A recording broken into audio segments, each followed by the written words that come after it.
Love your calls on whether Just Stop Oil have gone too far. After it was reported that they blocked an ambulance with blue lights on and a patient on board. 020 7862 2222. Tell us what you think. We're joined by Dr. Patrick Hart from Just Stop Oil. You were there at Waterloo Bridge yesterday. I think we got some pictures of the protesters preparing to go on the bridge, so we can see those. And you were, let's just see them. Were you there, Patrick, in this crowd here? Yes, I was. I was there with the whole march. I saw everything that happened. OK, so just remind us why you're doing it. So we are a group of people who are standing up for their values, OK? The reason I'm a doctor is the same reason I'm a supporter of Just Stop Oil. It's because I've asked myself, what are my core values? What do I really believe in? And the answer is, I believe everyone has the right to safety, security, and to health, OK? That's why I've spent 13 years working my socks off as a doctor, and that's why now I'm working my socks off to say any new drilling in the North Sea directly threatens the safety and security of the British people, and it locks in the deaths of human beings. So this is a reaction to the King's speech, this protest, is it? Where they basically said, we thought they might stop new oil and gas drilling, but they basically said they want to go ahead with it. Jeremy, it's not a reaction to anything. It's an acknowledgement that in 2023, new oil and gas licences mean death. OK. And it is a group of people who've decided enough is enough. I'm going to do what I believe in. I'm going to stand up for what's right. I am not going to take this anymore. That's all it is. I just want to talk about what happened yesterday. So the Met Police have put out a tweet, which I want to just show you here, which says, this is some of the congestion Just Stop Oil are causing on Waterloo Bridge. One of the vehicles that's stuck is an ambulance on blue lights, which can't get past. Officers are continually telling the activists to move out of the road so the ambulance can pass while they make arrests. Now, here it gets tricky, because the person in the ambulance becomes a victim of the protest, don't they? So I'm not here to defend or deny or have an argument. All I can do is tell you the truth of what I saw, OK? So Just Stop Oil supporters were marching north in the northbound lane with the flow of traffic. Nobody marches against traffic. It just doesn't work for obvious reasons, OK? The police blocked Waterloo Bridge from both ends, and then they allowed an ambulance car with one driver and nobody else in it to pass in the southbound lane heading south, OK? At no point were Just Stop Oil activists blocking the road in the southbound direction, right?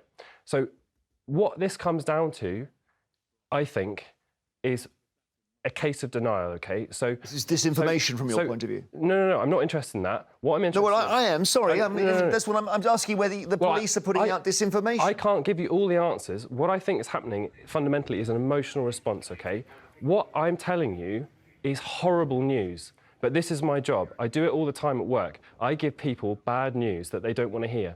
It is natural and normal, OK, to not want to believe that news, because it's terrifying, right? You've switched away from the... I'm just... I'm trying to get you I'm coming to it. No, I'm coming to it. You need to arrive at it. So, why do you justify blocking an ambulance? I've not justified... Right, I'm a doctor. I would never justify blocking an ambulance. I would never do it. I have been on so many of these, and actually, the astonishing thing is how safe Just Stop Oil marches are. All right. It is incredible. But the Kelvin, point... what do you think? Because Kelvin knows all about transport in London. I was about to say, how do you know that there won't be, not in this instance, but how do you know the unforeseen consequences of your protest, the disruption you're causing, the impact on the lives, on people who are trying to get to hospital appointments, see their doctor, emergencies? How do you know that what you're doing is not having a catastrophic effect on someone else's life? Patrick. You can protest in other ways without having that effect.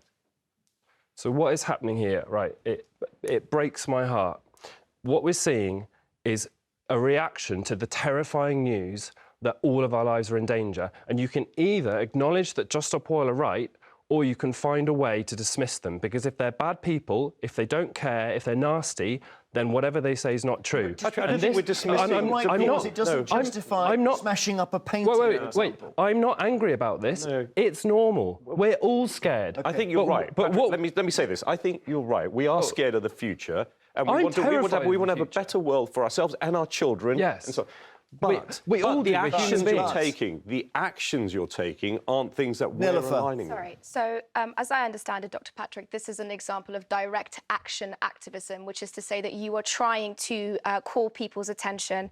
I fully understand, as an environmental journalist who's made documentaries about plastic, who's made documentaries about the environment, I fully support and understand what you're saying. Wonderful. And as a vegan activist of over 10 years, I know when you lose people. My deepest, I don't want to get emotional, but my deepest concern is you're losing people. We in the vegan community and activism lose people all the time, and that counter sway can be catastrophic. So please bear that in mind. Do what you must do, but do not lose the people, Turning because people they are against the who you are cause. trying to change. Answer that. So in 2023, any new drilling for oil and gas is murder, right? It means death for all of us, for people all over the world, okay? We are not trying to achieve anything here. We're not trying to persuade people. What we are saying is somebody has to stand up and say enough is enough, and make this problem unignorable. You're not answering her question, which is that the way... unignorable. Patrick, you're not justifying any action at all, right? You're not saying you can go around killing people, for example. You've obviously got limits. What Nilofer is saying is, and she supports you, but she says everything you're doing is making people hate the cause. And the cause is important. We have to, you're saying you're speaking these things. You are doing what is, to your conscience, the most horrible and most high moral good. My question is, who are you screaming it to? Because the people that you need to change the laws, to change regulation, to stop what's been announced in the King's speech are people like me. You need me. I am with you. I They've got you already. fundamentally believe in you. They need people who aren't but with when you. I'm hearing, and it could be that those blue lights were put on under false pretenses. I don't know that. What I am saying is, I don't know either. I'm not saying that. I am saying you have my heart, but you must carry me through this. We need to take calls. We need to take calls. I just want to show the pictures of it's the Rokeby Venus, isn't it? Which is this Velasquez painting. Just as let's see this, what these two did. I mean, come on, Patrick, you can't justify that to stop oil. Can you really? I'll say it again. What you're focusing on is, are Just Stop Oil good people or bad people? Because you want to ignore the message. No. And I get that. No, this is what's going on. The message is scary, but once you embrace the message and say, OK, all our lives are in danger, then you can take action. Then there's hope. All right. I see it. I see it every day in my work. I tell people, I'm very sorry, you've got cancer. We're not they go into denial. Yeah. When they actually accept what's happening, that their life is in danger, they say, OK, maybe I will die, but I'm going to fight it. I'm going to try my best. Smash their paintings. And then they have hope. You smash their paintings to help them understand. No, but I ruin. Smash up their homes. They Park in the road to help them understand they got cancer. But I know when I tell them I am disrupting their life, they're going to cancel their holiday, all their plans are ruined, All right. everything they hope for is not going to happen, they have to drop everything. Nobody here emergency. disagrees that the climate crisis is catastrophic. It's about how we are presenting this information. Let's see what our callers say. And it's great that you're here, Patrick. Robert in Cheshire, what do you think of this? Well, I think the Just Stop Oil protesters, I think a lot of them are hypocrites, because these demonstrations are held in London. Now, most of them must have cars to get to these demonstrations, so they are just as much using oil as anyone else. Plus, stopping somebody in an ambulance who could die, considering they're trying to stop people dying, that's an hypocritical point. Let Patrick answer that. Plus slowing the traffic down, which causes more pollution. OK, Patrick, Robert's on the camera there for you. Hi, Robert. I've heard this so many times now, that because Just Stop Oil are hypocrites, it means that we should ignore them. We are all hypocrites, right? I use oil, everyone uses oil. What we're saying is we all need to get off oil. And the hypocrite argument, saying, well, you're hypocrites, is just another way of saying I don't need to listen to the fact that you're right, that all of our lives are at risk. Robert. That we are locking in the deaths of human beings every day. Sure, Robert, if Patrick's right, then surely they've got to do whatever they can to make us stop and think, Robert. No, because the thing is, what they're doing is causing more pollution and more problems by what they do.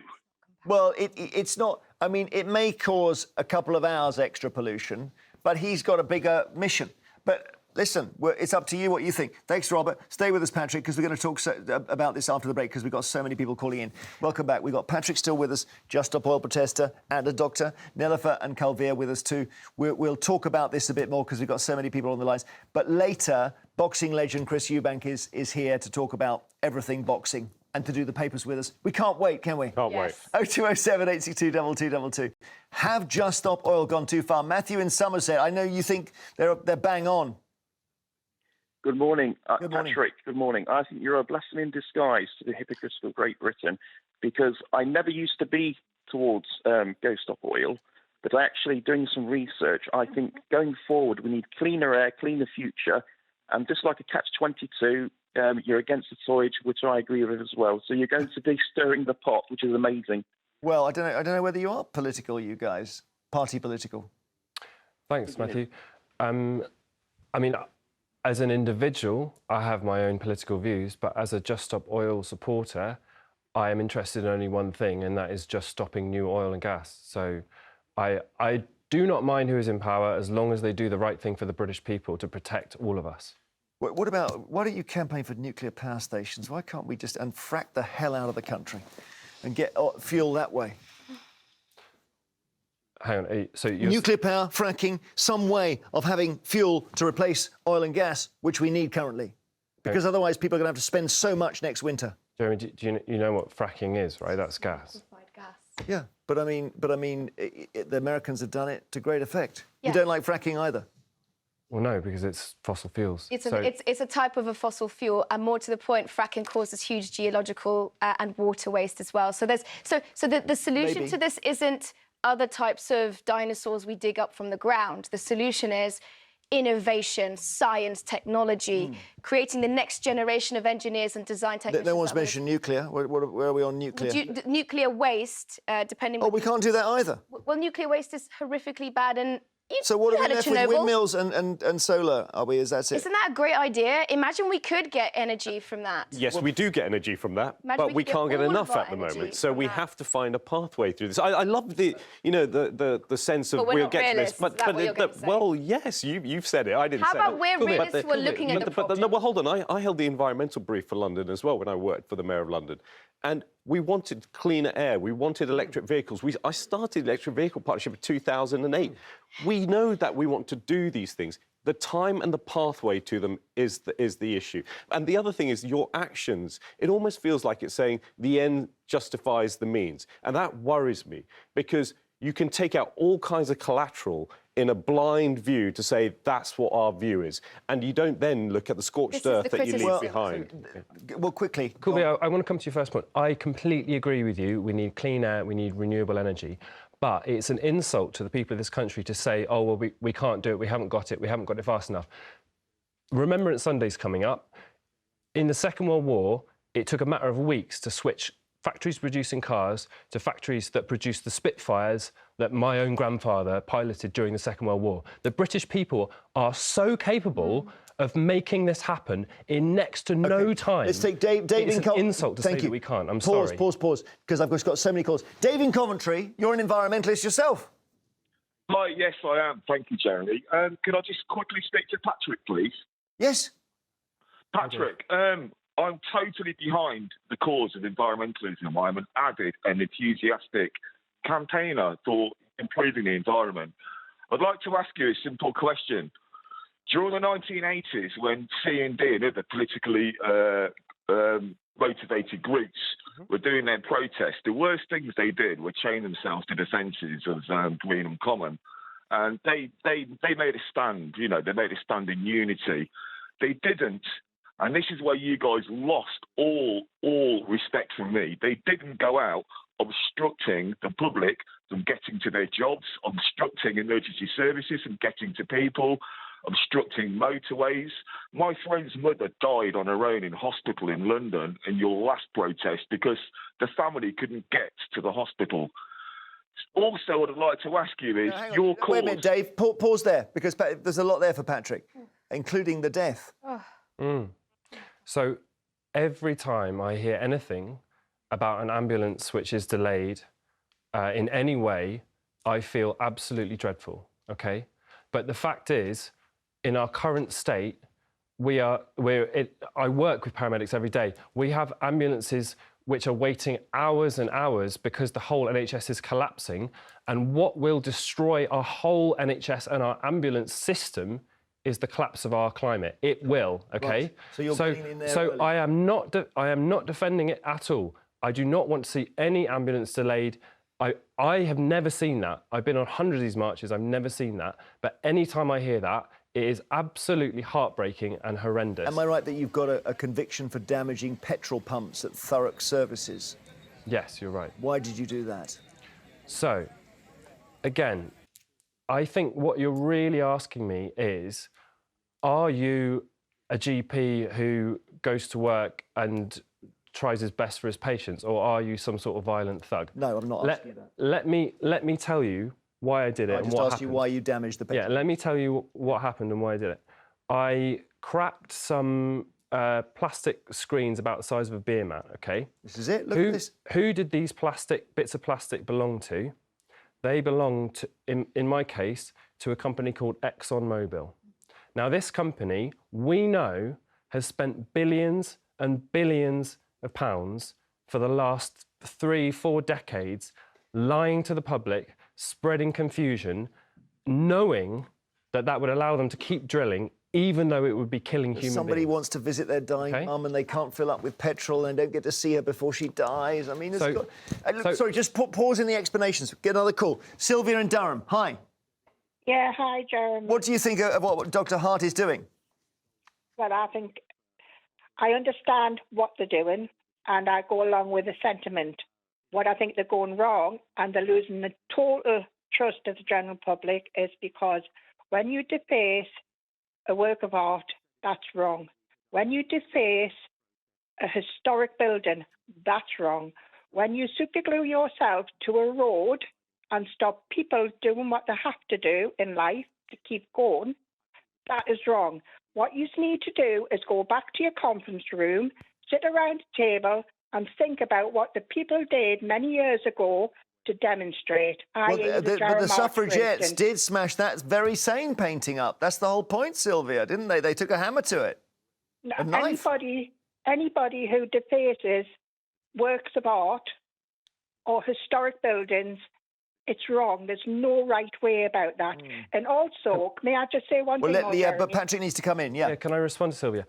I actually completely agree with you. In any normal times, blocking roads, smashing up paintings, all of this is wrong, so you don't agree. But we are not in normal times. We are at a unique moment in the whole history of humanity where what we do now will either lock in the deaths of a very large chunk of the population of the planet, or the other track is that we have a future. We actually have some hope. So the government has watched your protest. We are not in normal times. Let me just give you a little bit of... Is this the politics of it? The government watches you and they think, gosh, everyone hates... No, not everyone. There's a Just Stop Oil are annoying a lot of people. Yeah. So what they do is the King's Speech was supposed to have a big insulation thing in. Gone. Oil and gas in the King's Speech.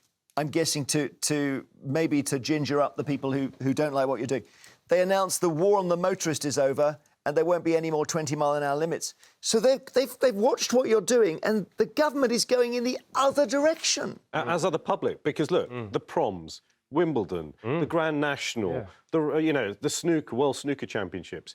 You're disrupting these events, and you're making the public, those people who are passionate about these things, you're taking their passion away. Isn't it just not working, Patrick? It's impractical. It is working on people like me. People. But you're already there. It's not working because you've already We've only got 30 moment. seconds. Patrick needs to speak. No, Patrick needs to answer this. Thank you. It's not working. So, Just Stop Oil are very unpopular.